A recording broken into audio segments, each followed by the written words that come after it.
Good afternoon and welcome to part 2 of our webinar series looking at shifting the focus. Please keep your microphone and camera off. Please be aware that this workshop is being recorded, and at any point in the webinar, please feel free to pose your thoughts or questions in the chat box, and we'll do our very best to answer them. Just remember to be respectful at all times, as this is a professional environment. The handouts and certificates will be provided at the end. Quick disclaimer, which I'm sure you've all seen before. We're not here to tell you what to do. Please always follow the government, national and local guidance and any school-specific rules that you may need to follow. The whole point of this webinar is just to prompt some discussion and reflection about what might or might not work in your environment. Again, please also refer to the AFP website for any COVID-19 specific guidance. Today, I'm James. I'm Physical Education Officer in the East, and I'm joined by Chris, who's Physical Education Officer in the North. Good afternoon, everybody. Today, we're going to have some pre-recordings with Carol and Paula, who are from Hawkshead Primary School. And we're also joined by Niall, live, who's from St James's Academy. Niall, you okay? Yeah, very well, thank you. Thanks for inviting me along. Not a problem. In the background, we have Ryan and Will, who'll be manning the chat box, so feel free to pose any difficult questions to them. And we also have Erin, who's making sure everything runs like clockwork. I'm just going to jump over to Chris now, who is going to do a quick recap of part 1. Thanks, James. Yeah, good afternoon, everybody. Hope you've had a good day in school. Just thought it'd be pertinent to kick off part 2 with a bit of a recap, both for those that managed to see part 1 2 weeks ago. But if you didn't, it's a bit of an insight into the things that we looked at. But it is available on the FA Learning YouTube channel if you do want to tune into the full version of it. So we started off by looking at several things, and I've just highlighted some of them here for you, really. We kicked off by looking at some data from Sport England in terms of how pupils might have been returning to school in September in terms of physical activity levels. Obviously, the grassroots sporting arena was out of action, as well as schools in lockdown 1. Children who maybe didn't have an outside space to get some play and physical activity might have been restricted, and the data certainly back that up. I think only 19% of children were getting the sort of recommended 60 minutes per day of physical activity and exercise. So some quite worrying trends, which maybe led into the theme of the webinar of reshifting the focus, perhaps to look at the physical aspects of the curriculum more so than the social and emotional, and looking at that, focusing on learning to move as opposed to that moving to learn piece that we've looked at before in previous webinars. So we also looked at the definitions of PE, school sport and physical activity. We were really conscious in lockdown 1 that physical education didn't get lost in other things that were claiming to be physical education, but actually might have been more physical activity. So physical activity and school sport are really important, but as an addition to, not as an instead of, physical education. So there's that hashtag E in PE, really, of turning those physical activity games and activities into a pedagogical encounter, really, that makes it physical education. And then we also then looked at AFP's response in terms of not redesigning your curriculum to be a COVID curriculum, but maybe just adapting and changing with the times based on what we were faced with in the pandemic and the return to school in September. So there's some really key things that emerged 2 weeks ago. I hope you managed to glean some key information from that and some food for thought. And it certainly, might be a time to shine a light on the physical aspects of the curriculum if those children are returning and have returned to school with that less physical activity that they've been exposed to, I guess, really. But at the same time, not forgetting the other aspects as well, which will probably come out from our videos. So I'm just going to play a video that I managed to pre-record last week. Very kindly, Carol and Paula gave up their time after school to have a mini interview with me, which I recorded and we're going to play shortly. Hawkshead's a lovely little primary school up in Cumbria in the Lake District. It's got a fantastic head teacher in terms of Carol, who leads the school fantastically. and an excellent PE coordinator in Paula, who's really got physical education and physical activity and sport at the heart, and really drives things for the school. So we're really fortunate to have them. My connections there is I'm both privileged and it's a pleasure to be a school governor at Hawkshead, and so I managed to get this interview with them based on the relationship I have with them there. So hopefully we can highlight some of the great things that they've been doing and what they found really on the return to school in September. So I won't say any more. I'll click to the video and I'll let this play. Just before I press play, please do make some comments in the chat box as you're watching this back, and hopefully we can have some Ryan and Will coming in afterwards with some feedback based on comments that you've made. So thanks for joining us, Paula and Carol. Very, very appreciative of your time. I know you've probably had a busy day at school, so thank you very much for taking the time just to contribute to this webinar for us. So the first question I'd just like to pose for us to have a chat around is, what were your concerns around your pupils during lockdown in terms of their physical health and well-being? I was predominantly concerned with keeping children engaged and motivated, and concerned about particularly the younger children, how their speech and language development and particularly their social development would be affected by being off school for a long period of time. Yeah, I suppose I was concerned about that they wouldn't be doing as much physical activity as they would normally do if they were at school. I'm assuming that they wouldn't if they were at home, if you include your playtimes, your mile, your PE lessons, your lunch break, and any other outdoor learning that we do. And also, as Carol said, the reduced interaction with the peers, because we very much work collaboratively here at school in pairs and groups and classes quite often. There's a lot of collaborative activity. And we also, as we discussed it, that there's a lot of reduction in community sport as well. So the children aren't engaging in the after-school activity. We have got after-school clubs, so we're missing those as well, and they're missing their community sport. So all round, there's reduced opportunity for their physical activity and social interaction. Yeah, so I guess the knock-on effect of that is it put more, I don't know if pressure is the right word, but more emphasis on the school to provide that both PE and physical activity, because they weren't getting it in the sort of clubs outside in terms of grassroots.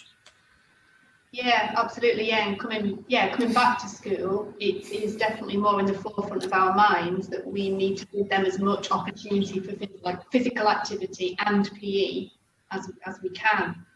So we've been trying to incorporate more activity into playtimes, ensuring that we continue with our twice weekly daily mile.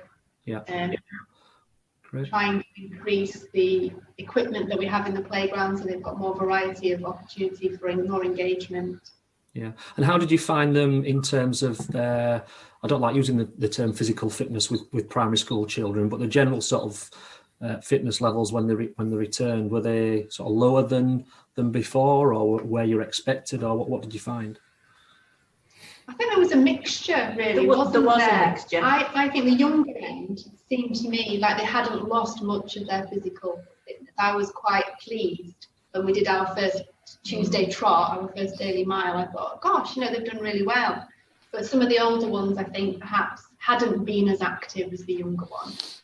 And but they have all embraced the idea that they'd liked to do their physical activity. They've all embraced the active playtime activities, got straight back into the trots and the daily miles. And we had a really good school walk as well, didn't we? Quite a challenging school walk just before half term, I think, which they all thoroughly enjoyed. Yeah, I think we went pretty much back to school routine when we came back, even though we were unsure of what to expect in the children. It was really important for us to go back to that daily routine, to make school normal and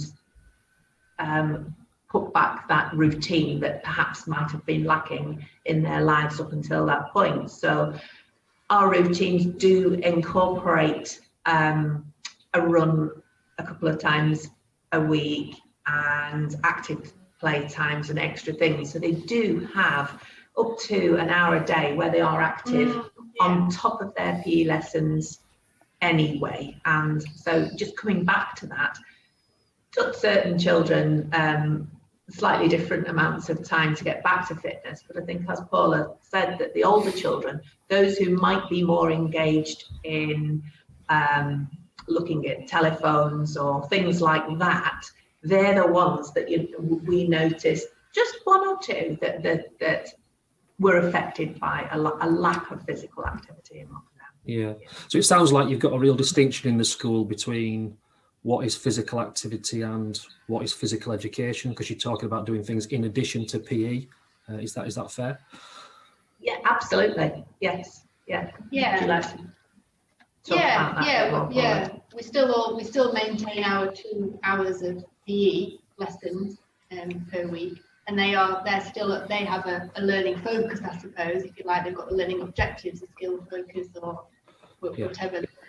But then we have tried to make sure that they're just moving about lots more at playtime. And there has been some transfer, and that's been a bit deliberate as well, some transfer of activities that we've done in PE, because PE's become a bit more game-based, into the playground. So we've encouraged that activity at playtime by using some of the games that they've been doing in their PE sessions, or if they've had, when we had the tennis coaching, when we got the tennis rackets out at playtime, they were just really excited to be able to do and use their tennis skills at playtime. Yeah. So there is a distinction there, definitely, but there's some overlap as well. Yeah.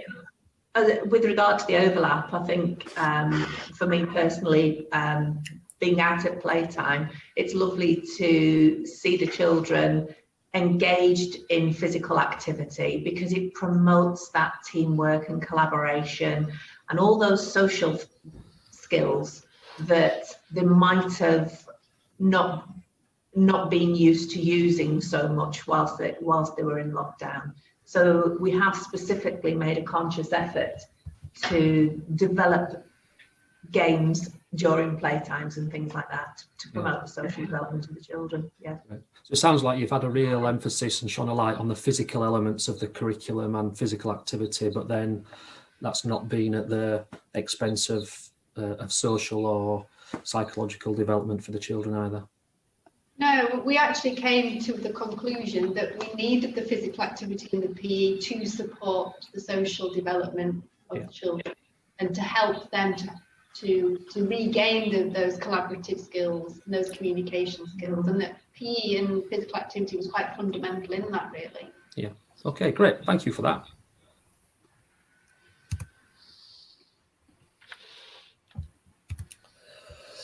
So we're going to go to the chat box now with Ryan and Will and see what's that provoked in terms of comments and feedback in there. Ryan? Yeah, good afternoon, everyone. Thanks again for joining us. And like we said, please feel free to use the chat box to engage with your thoughts from what Paula and Carol say in the next video as well, and what Nell will come on to say. And just picking out a few things that stood out for me. And Carol mentioned that that concern she had about the initial lack of physical activity when the students came back in September. And I think that for those of us who joined us a couple of weeks ago on part one, that really backs up the stats. So for those that remember, some of the things, the really frightening stats that we looked at, that between March and September was one of them, that 13% of students, of children, hadn't done any physical activity at all in that 6 months, which is a scary statistic. Only 19% of children overall were actually engaged in that hour of PE or hour of physical activity, which under government guidelines, which again is frightening that only a fifth of children are actually managing to do that. And I think one thing it does highlight is how vital schools are in providing that opportunity for children to be active and through physical education, through physical activity. And if for 13% of the population, thinking about those statistics, then school might be the only place they ever do any physical activity and PE type activities. So in terms of developing that lifelong love of sport and physical activity and PE that we always talk about, then school is the vital place to be able to do that. And I think especially at this time of year, with the dark nights as well. You know, that the daylight hours are when they're at school. So again, it's that's the chance they're going to get to be active in the PE lessons and beyond. And something else that, you know, I think Carol highlighted was that, you know, she referred to a lot of physical activity that they were doing at the school, but I think the key point is that wasn't replacing physical education. That was on top of and supplemented it, and didn't replace the, you know, PE lessons and the education part of it. It was on top of that, providing them with more opportunities. And, you know, I really love when Paula talked about the use of games that they used in PE lessons, with them becoming a powerful tool for engaging the children beyond PE lessons within play times and break times, things like that. So I don't know if there's anything, you know, you've taken from that, Will, and that use of games, and something we always talk about and how powerful that can be. Yeah, I mean, games is really important, and obviously some of the benefits of games are the increased motivation and enjoyment and engagement of children, which will really help to keep them physically active and engaged for longer periods. But as you said, both Carol and Paula highlighted some of the concerns with children returning were around speech and language development, the social development, as well as that lack of physical activity. But I think, Chris, you alluded to at the end there that a good game will ensure that the children are developing all those skills at the same time. But the focus or the explicit teaching and learning may just be based in that physical corner, for example, around the agility or balance or coordination. But children still be learning to play fairly or show resilience as part of that game, but that will just be that more implicit learning. I think a good game will also have huge benefits for us as teachers, because actually, if the game is fun and enjoyable, the children will want to continually play it. So we can use the same game time and time again, but with a different teaching focus, which should reduce the amount of planning we might have to do. So you might just end up with 6 or 7 really good games that you could use and that the children know, where you just change the focus depending on what you're specifically wanting to teach in that lesson or that block of work. So again, if you haven't already considered shifting to the use of games, then there may be some real value around doing that. So yeah, that's kind of my thoughts. So Chris, do you want to move into video 2? Yeah, great. Thanks, Will. Thanks, Ryan, for your feedback. Yeah, I'm going to show another short video now, but again, about 6 minutes long with Carol and Paula. I've just posed another couple of questions to them. So we'll have a look at that and keep your comments coming into that chat box, please. Right, I'd just like to ask you a question now around what have been some of the positives for you in physical education, having to teach in the sort of COVID landscape this term. What's some of the themes that have emerged positively? Well, as the term and the weeks have gone by and the term has moved on, we've picked up things from the children or certain situations that need addressing. And a couple of things, some of the children have been a little bit anxious and found it difficult to concentrate, the two things being intertwined. So any form of physical activity is such a great way to relieve anxiety and support pupil well-being. And for me, it's highlighted the importance of PE as a tool to support the social and emotional development of our children. So I don't know whether you found anything in terms of lessons and delivery of PE. But I think PE is always high on my agenda as the PE coordinator. But I came back to school thinking, well, I've got to ensure that our PE lessons are maximum participation, that we are still using equipment. I still felt that was important because it facilitates children's inclusion in things, that we had lots of activity, everyone was motivated and engaged. So our PE lessons were a lot like that, and that physical activity, we had to provide as many opportunities as we could for them to get physically active. So I was looking at it again from a very sort of physical point of view, because I think the more active you are, the better. That's my kind of philosophy about life, really. But as Carol said, as we've gone along, we felt that there are other holistic benefits to it as well, and that we're glad that it's now become a focus. It's actually becoming a tool for helping in lots of other ways. Yeah, so it's almost is one of the positives that PE might be being recognised as a tool for whole school improvement in it might have already been in this school, I don't know, but wider than that across the country, maybe that's something that's emerging. Yeah, it's definitely for us is a vehicle for improving the social development and the social skills, all those important skills such as resilience, concentration, teamwork, collaboration, all those skills you can really promote through PE. Yeah. Right. We're privileged to have a big outdoor space, and we're privileged to live in an environment where there's lots of space for children to be physically active. So for us not to promote that would be to miss an opportunity for children to become involved and to become physically active for a lifelong, a lifelong enjoyment of it and involvement. And you don't have to be good at it, you just have to enjoy it. Yeah, absolutely. Can you tell us a little bit more about you sort of currently redesigning your curriculum, Paula, and your sort of long-term plans for PE? Do you just want to tell us a little bit more around your sort of thinking behind that over the last few months and sort of directions you're heading in? Yeah, I mean, it's something that, following some training with yourself that we actually did quite a while ago, we started to look at, again, the holistic approach to PE and where and how PE can develop lots of different skills in children, not just the physical skills. And that really appealed to me because I am a big believer personally in how beneficial sport is for young people, well, for any people actually, but I see the benefits for young people because I'm involved in quite a lot of different community groups. So it's something that I wanted to recognise in school. So I started to look at our long-term plans and try and get them to reflect the personal and social development, the resilience aspects, as well as this is about learning a PE skill. It's also about learning to coordinate, cooperate, to lead, to be led, to understand other people's point of view, to win, to lose, all those aspects, to be social, to make friends, to deal with tough things, to deal with losing, to deal with not being able to do something when you really, really desperately want to be good at it. Yeah, and I see you're looking to sort of champion a more games-based approach to the sort of lesson design, I think, aren't you? And have you done some training around some embedding physical literacy sort of more deeply into the curriculum?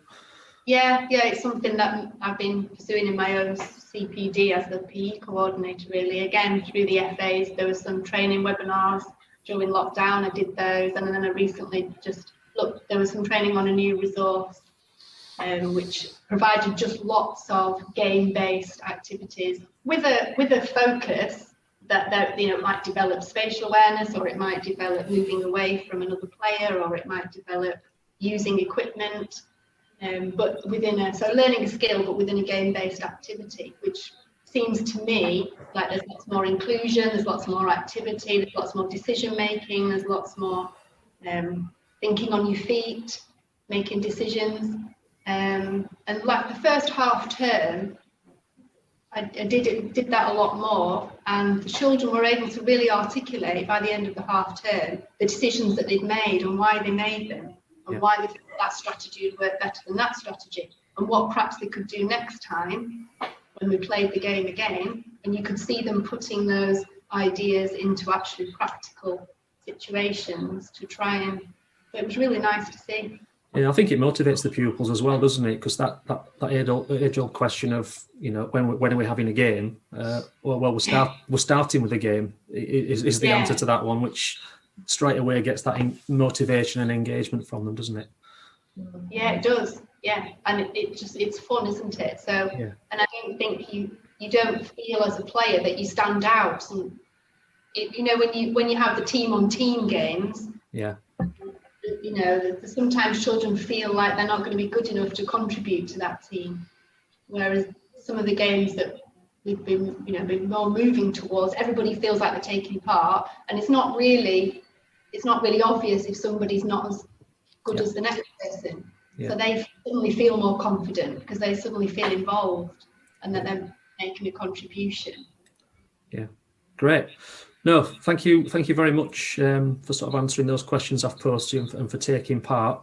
We'll be flipping back to the live video now with everybody on the 10th of December, and no doubt the chat box will be full of questions and comments around on the 2 videos we've had. So thank you very much for taking part, and I look forward to catching up with you soon.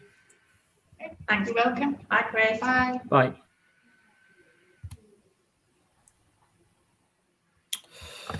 So there we have the second video from Paula and Carol. Great thanks to them from me for doing those pre-recordings. Just going to flip to Ryan and Will now, just to see what's come in the chat box or what the feedback is so far on that one. Yeah, I think one of the most powerful things about this webinar, about these webinars, is not us just providing our insights and experiences, but people like Paula and Carol sharing their thoughts in these real life situations, and it's been fantastic to see lots of contributions in the chat box.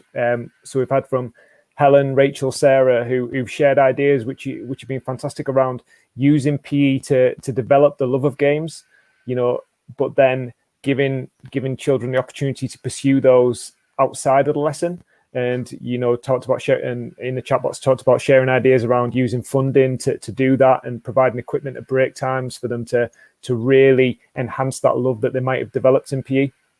And we talked about earlier how important that is, that school plays that role in that, and hopefully that really makes them want to continue to play games and be physically active when they get home after school. But longer term, once they get to 16, 17, 18 years old, they might not have to do mandatory PE lessons anymore, but they still want to go out and play games that's been developed in those PE lessons. So thank you very much for that.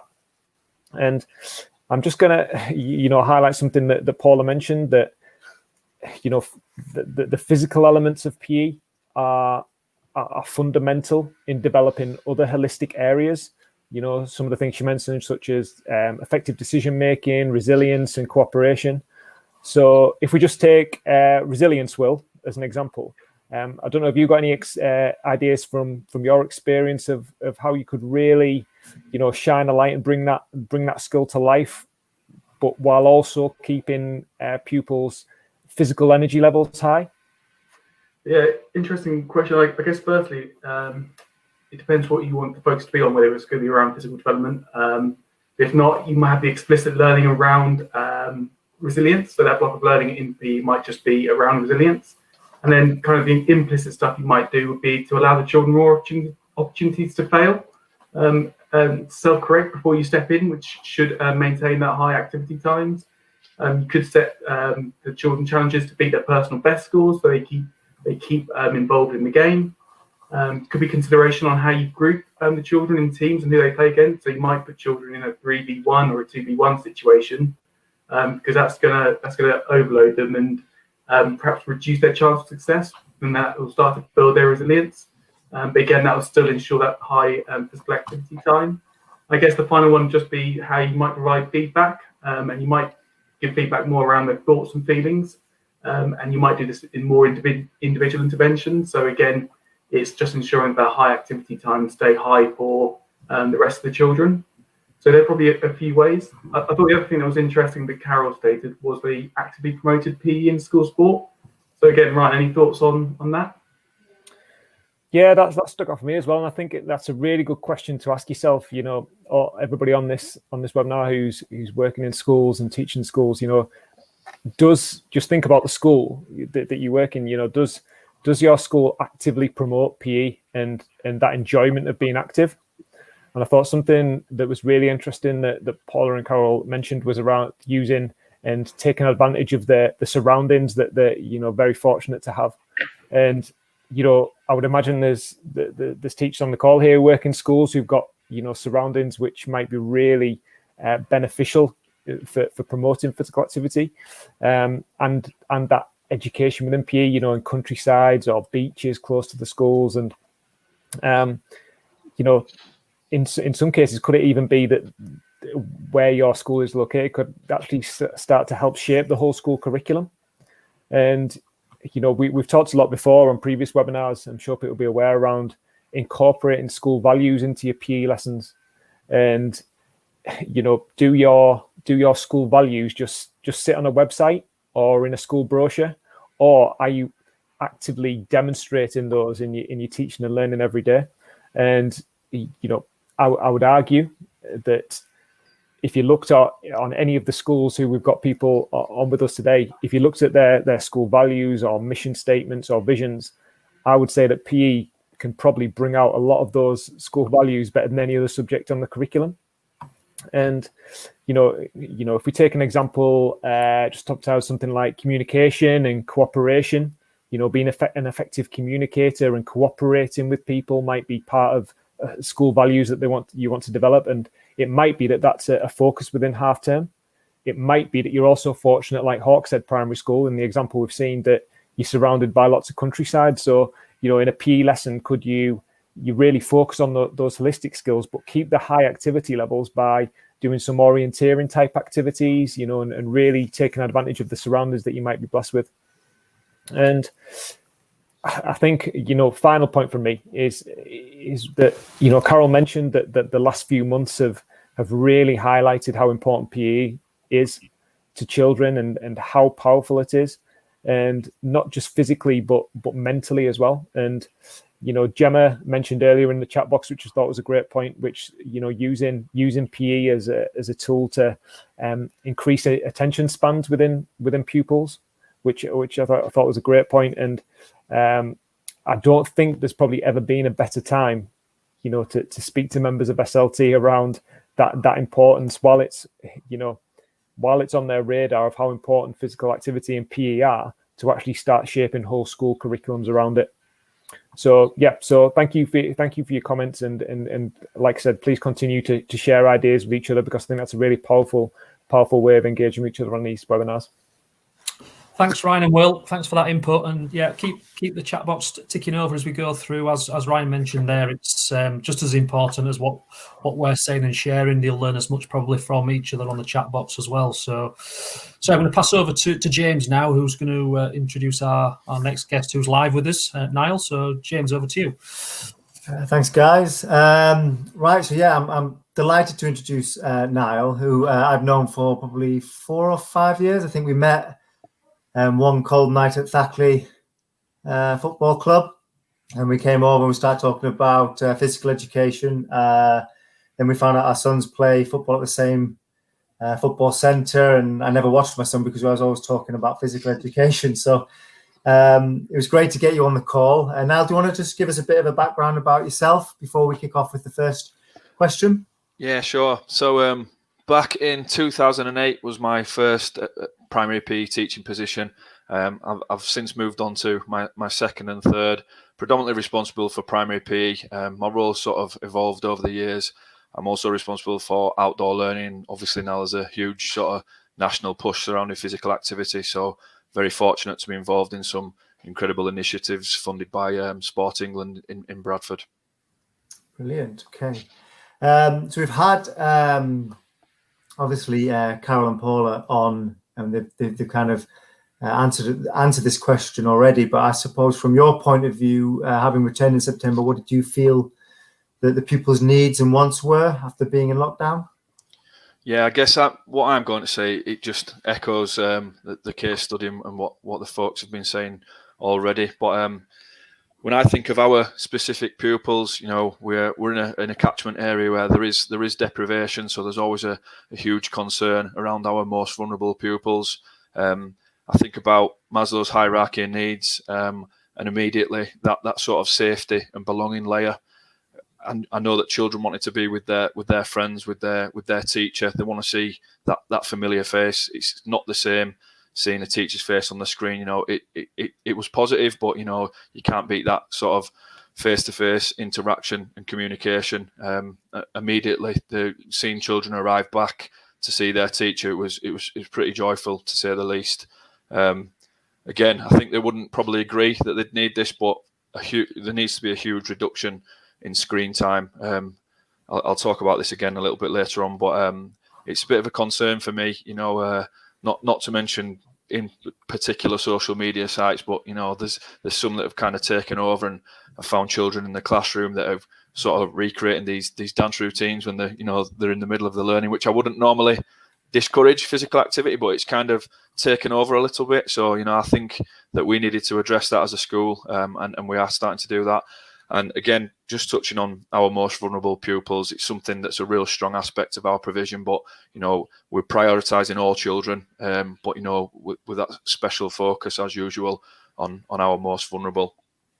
I'd say in terms of wants, I'm preaching very much to the converted, but fun and enjoyment. They want to come back to school to an exciting, environment where there's lots going on. There's lots of opportunities to try new things and experience those with the friends that they've not seen for so long, I guess.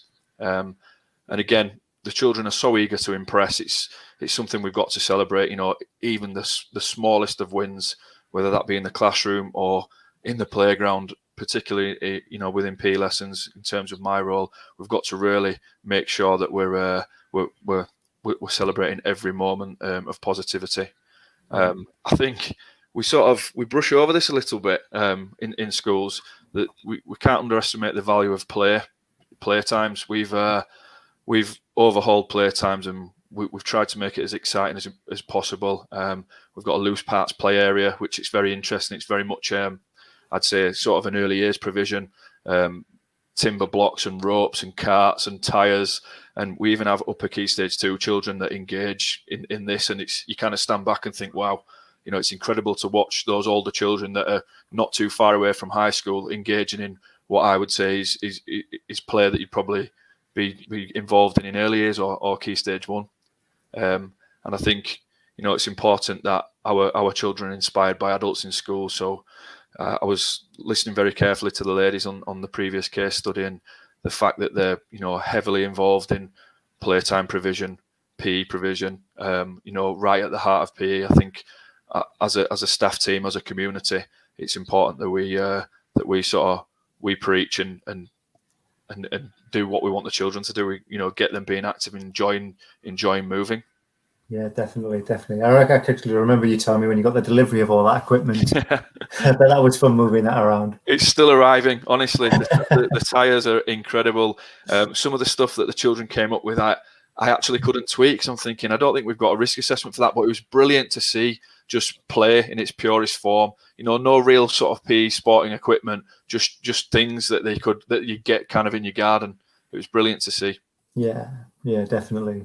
Can we touch upon then how have you shone a light on physical education without heading down that route of the physical fitness kind of boot camps? Because I've seen a bit on Twitter around people talking about in their PE they're doing activities, but they're kind of coming across as like fitness type activities. You might describe them more as physical activity rather than physical education. So how have you shone a light on that? Yeah, I mean, I was listening pretty carefully to Chris earlier, and I think the water has been muddied somewhat in terms of what PE actually is. And I know we've all been quite careful in terms of engaging in these conversations, but it's quite frustrating because, we all know there's so much more to PE than just, on-screen physical activities. They serve a purpose to a certain degree, but, it's not physical education. So, yeah, on my slide here, I feel like a bit of a broken record, but always try and remember that in PE, think about those holistic domains in PE, and it's far too easy just to focus on the physical. Think about our pupils in particular, but pupils across the country. We cannot underestimate that social and emotional development. We can't underestimate, how PE develops the children's interpersonally, and like the lady said prior to me. There's no better subject, and I think Ryan said it too. There's no better subject to develop our children across the board. It's so important that we keep banging the drum about the educational value of PE. Yeah, definitely. Can you talk us through about this? Yeah. So I've got to give credit to some colleagues on Twitter. They had this model, and when I saw it at PE Primary, I thought this is the closest kind of model in terms of how I operate, how I see my lesson structure. And again, that statement at the top, it's not what pupils are learning, it's how pupils are learning. And you look at step 1, let's explore different ideas. I think far too often, I've been guilty of myself in the past, we sort of instruct a child, this is how you use this piece of equipment. You know, you hold a hockey stick in this way. I kind of cringe when I think back to how specific I was. And, you know, it's really important that we give the children the opportunity to explore every piece of equipment. You know, let's get as many different variations as we can. Give the children the opportunity to use them, to play with them, to explore. And then, you know, we can look at choosing the best ideas, and there's that social interaction again. Children having the opportunity to share ideas. You know, some ideas are probably more that they work more than others, but you know, it's not necessarily the skill development in this stage. It's the opportunity to interact with each other, and I think that in Key Stage 1, that's been really interesting to see. Then step number 3, let's practice and improve our work. So we look at those examples, let children decide which are the best ones and give them even more opportunity to practice and to improve, to refine. And again, you know, when they've had that chance, show your work to others. I go back to children, they're always eager to please. I said it previously, you know, any chance we get for children to be confident enough to demonstrate in front of their peers, in front of other adults, I think we've got to promote that massively, because that's developing, you know, self-esteem hugely. And, you know, in other subjects, I'm not sure it's quite the same, because obviously it's more of a practical sense rather than standing at the front of your classroom and relaying some work that you've written. You know, that practical aspect supports that even further. And yeah, step 5, let's discuss strengths and improvements. You know, opportunities, assessment for learning. You know, I try not to kind of over egg the pudding in terms of getting the class in every 2 minutes or just saving that plenary for the end. You know, you can kind of dip in the middle of a lesson. It might be a group of children that's working and have a bit of a mini plenary, if you like. You know, if it works and it's more suitable to have that plenary at the end, then that's fine. But again, you know, share positivity, share the successes as often as we possibly can. Yeah, definitely. I like the idea of this exploration. I think we've got some video clips of some of your lessons, which are all over Twitter as well, I believe. Yeah, it's part of my contract, I think, my head teacher. I'm surprised he's not popped his head in now to ask if I've tweeted anything. Just to say hello. Yeah, definitely. So yeah, talk us quickly through the I know lots of people on the webinar will know this already. Talk us quickly about this, and then we'll jump to your first video clip, and we're just going to give some examples to the audience around some of the games you've been using. Yeah, so everyone's familiar. It's been around a long time. The step principle, there's a few variations of it, but I think, you know, it's important to remember when you're using this principle, you don't necessarily have to use every aspect of it. You may just change the space that you're working in. You may just change the equipment subtly. You know, you might tinker with the groups in terms of abilities, mixing abilities, keeping the more competent children together. You know, subtle little adjustments using this principle can make a huge difference in your lesson. I think the video will probably explain it a little bit better than I do. Do you find as well, I mean, we use this obviously to differentiate, but do you also find this is a really good tool to help encourage different ways of exploring? Yeah, I think so. I think because there's so much variation. And as I say, you know, I think sometimes somebody who's not totally confident in teaching a PE lesson, they would probably look at this step principle and think, wow, you know, there's too much going on there. I don't think I can spin all those plates. But as I say, you can just build on, so almost scaffold. You pick one aspect and see if it works. Try a different aspect of the principle and see what difference it makes. Yeah, definitely. Right. So should we jump to the first video then? Yeah, I should probably scan through examples here before. Oh, you're playing the video. Sorry. That's all right. Just so it kind of makes a bit of sense. I can do it before or after. It makes no difference, really. There's the scan through if you want. Okay, so yeah, this is year 3-4. This is very much using the step principle to simplify one of the lesson tasks. We use noodles to support sort of the children keeping the ball on the table. It'll make sense a little bit more in a second. No time restrictions or pressure, so the children can just work at ease, you know, with no time constraints at all.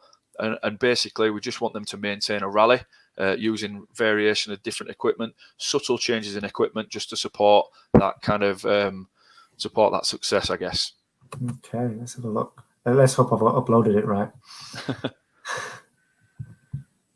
So, there we go. It's only a short one.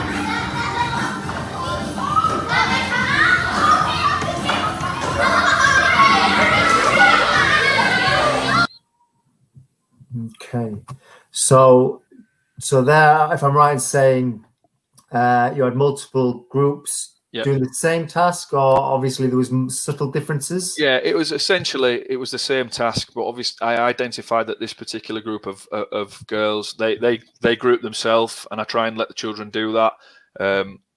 And I had a strong suspicion that they might need some extra support. So just by adding in those pool noodles on the side, the ball obviously can kind of rebound from it, gives them a little bit more time to adjust and get a bit more success. Yeah. Tell us about the year 6 one. Oh yeah, do you want to skip on to the next slide? I think that's still the 3-4. Is it still 3-4? Yeah. Oh, you got it. Go. Yeah. So again, this going into kind of year 6, I use a step principle to differentiate, to add challenge in this occasion. We increased the challenge using space by extending the table. We doubled up the table just to make the distance longer. We set a time limit of 30 seconds just to encourage them to move at a greater pace, who could get the most successful strokes. We looked at 2 different sort of techniques. I don't really worry too much about techniques, but if the children are competent, we can kind of add that into the task. And yeah, we used a table tennis ball rather than a slow flow ball because it was more unpredictable in terms of its the directional aspect of it. Yeah, let's have a look.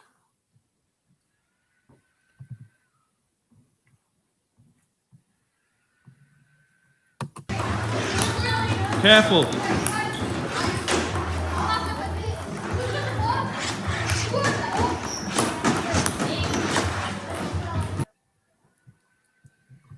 Excellent. So yeah. So I mean, I saw these on Twitter, and I just thought that I thought I saw multiple groups around. I saw them all engage in the activity. I saw that it was a good opportunity to explore variation.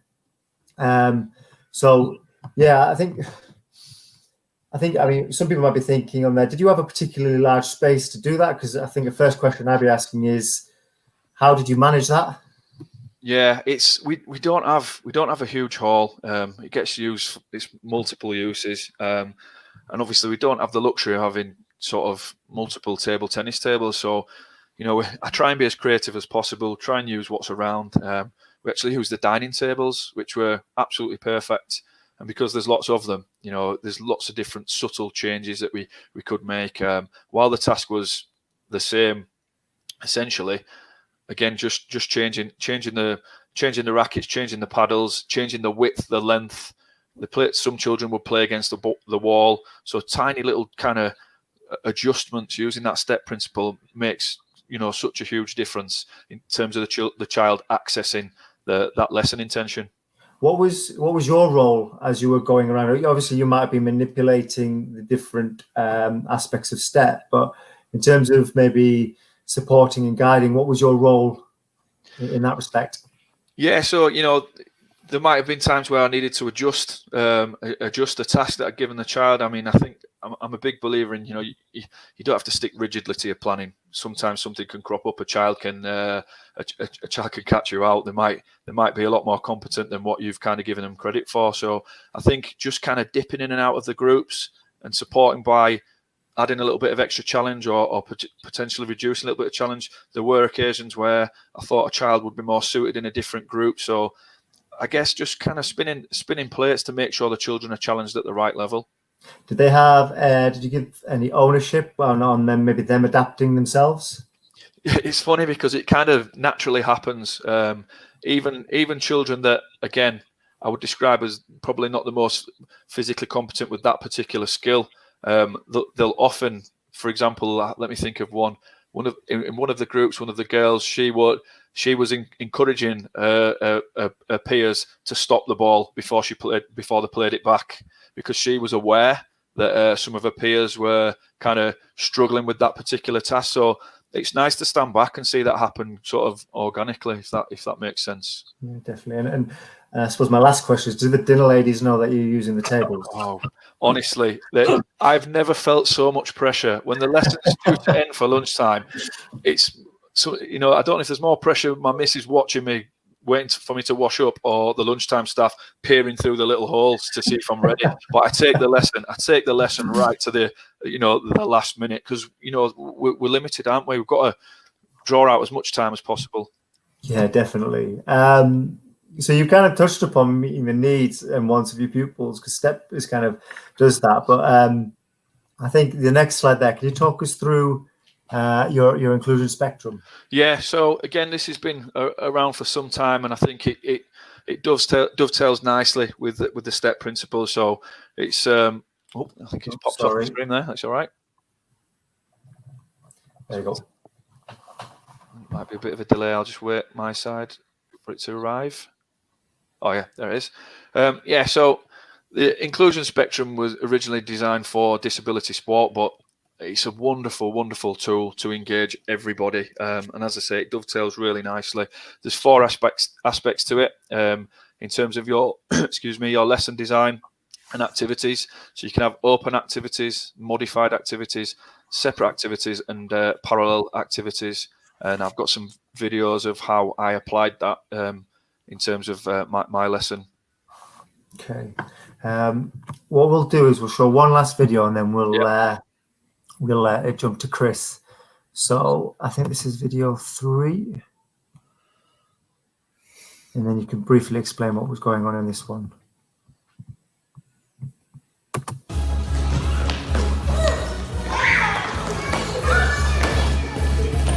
To play my end.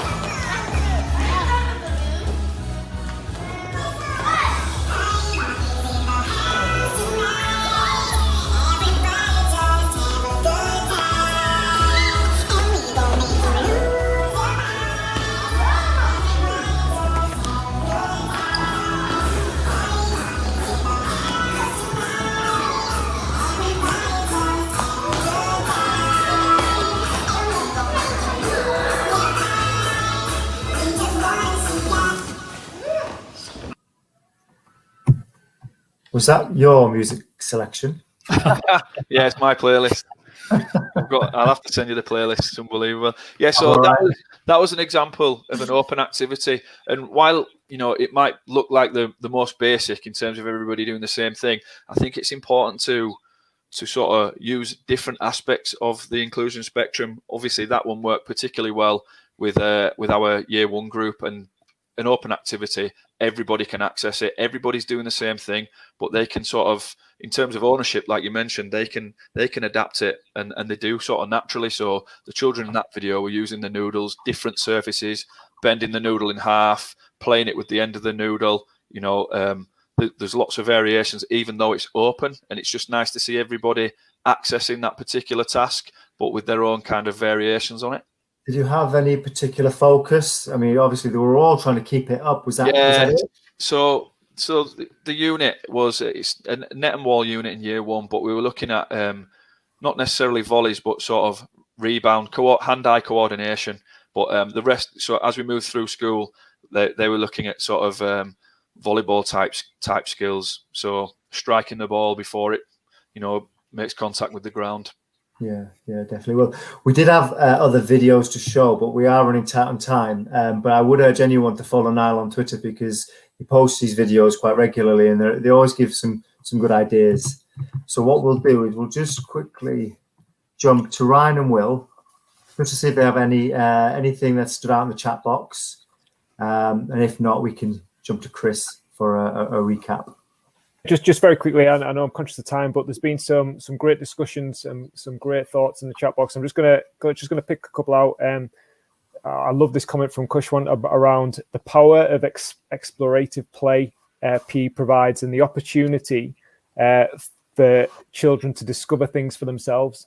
And it's a great comment in itself. But the reason I picked it out is because I think, thinking about maximizing our PE lessons and giving the students as much opportunity to be physically active as possible within those lessons, I think that really provides the opportunity for that, doesn't it? And whereas sometimes we might be tempted, and I know I've been guilty of it, of stepping in and stopping the whole class, and and that might be, you might speak for 30 seconds or a minute or 90 seconds, and they're all standing still rather than being active. And just by giving them, and instead of stepping in, actually, I might leave it a bit longer and see if they can solve it for themselves. And that naturally provides more physical activity time, doesn't it? And another comment from Helen in the chat box, which I absolutely loved, which was that Niall mentioned the step principle and the power of that.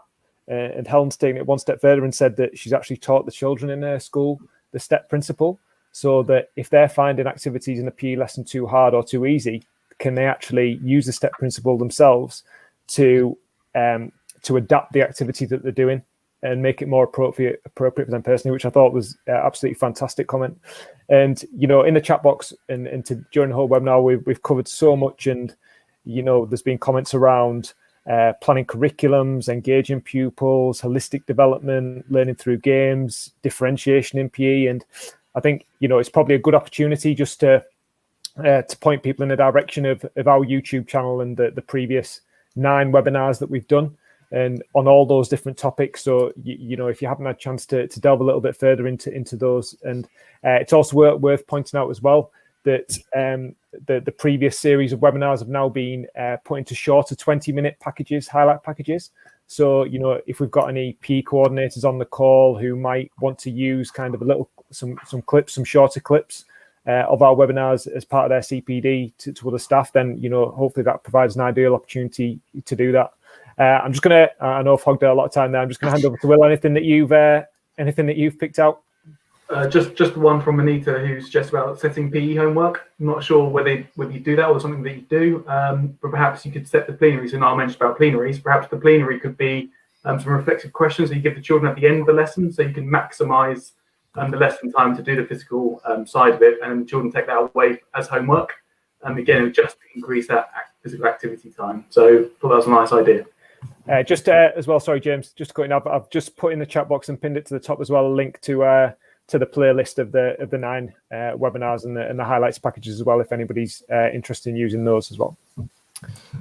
Brilliant, thank you very much. I'm just looking in the chat box now. Someone's asked for the Twitter handle, so I'm just trying to do that. I hope I got it right, but I posted that in there. I hope I'm all right to do that now, but I'm going to get your followers up. It's all right. Actually, you've got more followers than me, so no, don't follow him. So over to Chris. Thanks, James. Thanks, Niall. Thanks for your insights. It's great to sort of hear what's going on at the coalface still, which is good to get some insights in by the videos as well. I think the Twitter handles for us is on the last slide as well, which will be coming up in a minute. So just to round off, really, I guess when we were planning this webinar some weeks ago, it was based on the sort of the premise and the knowledge and the data around what we're hearing from schools in terms of it's time to shine a light on the physical elements of the curriculum. But I think that what's transpired in the chat box and with the interviews is actually it's not just about shining a light on the physical elements of the curriculum. It's actually thinking about the other parts as well, that holistic development. So the messages stay the same. The messages from us in terms of our philosophy around what high quality PE is, which I know aligns very much with Niall and what he's doing at his school. It's just about reacting and changing and moving with the times, and what you're going to do is going to be based on what your pupils need and what your pupils want, and shine a light on those things. But those 4 things in the box are the things that contribute towards high quality physical education emerging, really, and really thinking of your pupils as your curriculum as opposed to some words on a piece of paper, perhaps. And we'll go back to that quote from AFPI around not creating a COVID curriculum, but actually just adapting your curriculum to deal with what's in front of you. And at this moment in time, it's been COVID and the pandemic, I guess, but it's just retaining that flexibility and that fluidity to shift and change with what we're doing. So we'll make the certificates available now, together with the slides in the handouts tab in your top right, so you can download those before you log off. And I think the last slide has got the Twitter handle on it. There we go. So from me, a very, very big thank you to Niall and to Paula and Carol. And I'll pass back to James just to round off. Thanks, Chris. Really, just from me, I want to obviously thank Chris for sorting out the 2 pre-recordings from Carol and Paula, because I thought that was really valuable. To Niall, thank you very much for your time. I know you literally just finished at school and jumping on here, and we've been going back and forward to stuff, and it's been really, really great having you on, and the examples you provided have been fantastic. If you do get any Twitter followers, it's £5 per follower to me, please. Will and Ryan, thank you again for manning the chat box and being in the background. And Erin, again, I think everything's run smoothly apart from me and my videos. And again, to the audience, again, the contribution in the chat box has been brilliant. So thank you very much. And I hope we see you again on our future webinars. Thanks, everyone. Thank you.